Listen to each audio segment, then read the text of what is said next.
What is Spirit asking you to forgive yourself for? Ooh, I'm already hearing forgive yourself for allowing less than what you deserve. Forgive yourself for staying in situations that were literally abusing you and you somehow thought it was love because you were taught that love was supposed to hurt. Sorry, let me hold your hand. I love you, baby. I love you, baddie. What was I saying? Holy shit. Holy shit. House 12. Spirituality, transformation, karma, sacrificial service and healing. I literally was just talking about sacrificing basically for love. Okay. Which is crazy because I'm a Cancer. The Cancer card and then the Pisces card. So this is somebody that is very intuitive. Highly intuitive. Highly intuitive. So I get this energy that like you're highly intuitive and sometimes you can get a little stuck in your emotions, your intuition, stuck in all the magic that is within you, that you forget to ground or you forget to look at both sides of situations, or and not that you forget to look at both sides. I feel like you're super fair, but you're not fair to yourself. I get this energy. And remember, house 12 is where people be hating on you. House 12 is where you have the most transformation in your life. And just to let y'all know, you're not alone. I have 12th house Pluto, Lilith, both in Sagittarius, and I have 12th house Chiron, which is literally wounds in Scorpio in the 12th house. So I completely get it. This shit is rough, but I'm telling you right now, whoever this is for, you are being asked to look at a more fairness way of thinking. You need to be more fair towards yourself. I'm also hearing that sometimes because you're intuitive, you could maybe assume that people are going to hurt you or assume something because of the stuff that you've been through. Because what happens when people are super like highly intuitive, usually they're sent a lot of like tests and, you know, all kinds of stuff to bring them down. Not from spirit, but, you know, from other stuff. So we have so much wounds. Yes, we have high gifts, very good gifts, but we have wounds, and sometimes we get emotional because of the things that have happened that we have a hard time distinguishing between intuition and just like our emotions. And it is very different. It is very different. So I feel like sometimes you could take an emotional side of situations, so you may think that someone's going to screw you over when they're not. But then when people are really good talkers and people are really good at making you forget that you need to listen to yourself and how someone makes you feel. Bro, I swear to Christ, this is insane.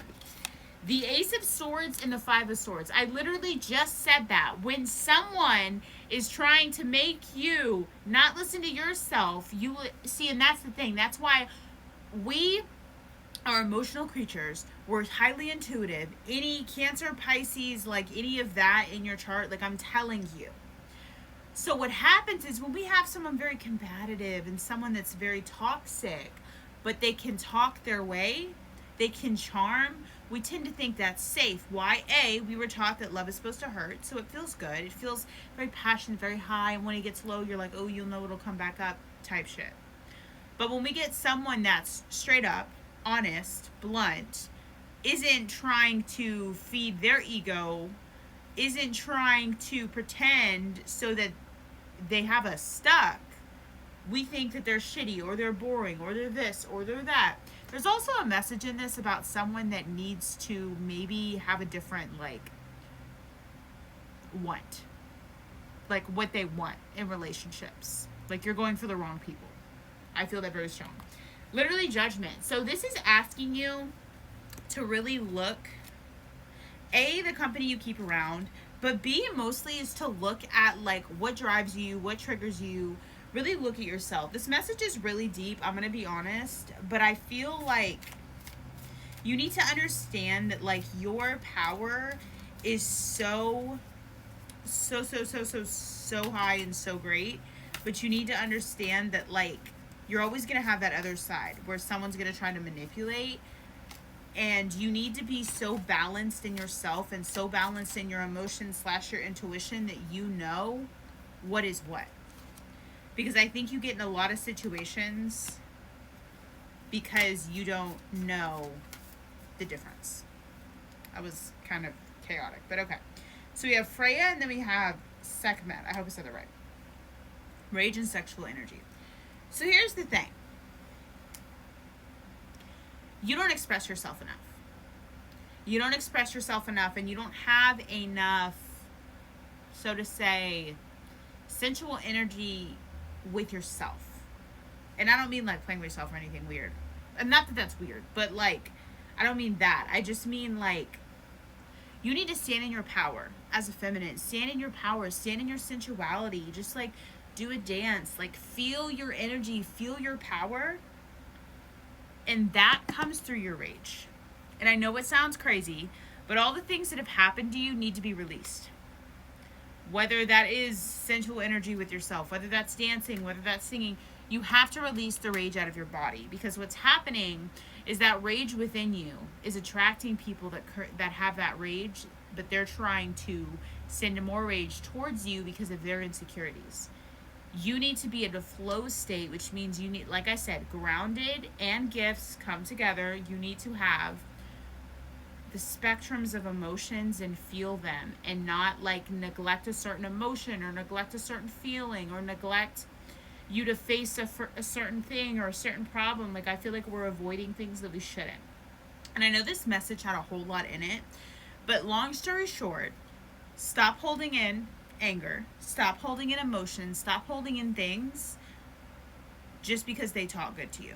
Stop holding in things just because they fuck you right. Stop holding in things. Like, I'm telling you, there are people that are being sent to you to manipulate you, and you're literally allowing it because you think love is supposed to hurt. Love should not hurt. Love should not hurt. I mean, unless you into that. No, I'm just playing. But seriously, love should not hurt. And I feel like you need to have, and it's not even that you don't have self-worth. You're just so afraid, and this is the crazy part. You're so afraid of doing and saying the wrong thing and finally speaking up to the wrong person and it not be correct or you be in the wrong. But these people that are coming in, they are betting on the fact that you're not going to speak up. They are betting on the fact that they know that your fear is to accidentally emotionally manipulate someone or emotionally hurt somebody because you were wrong. They are betting on the fact that you are going to put them before you. And that's exactly how they manipulate you.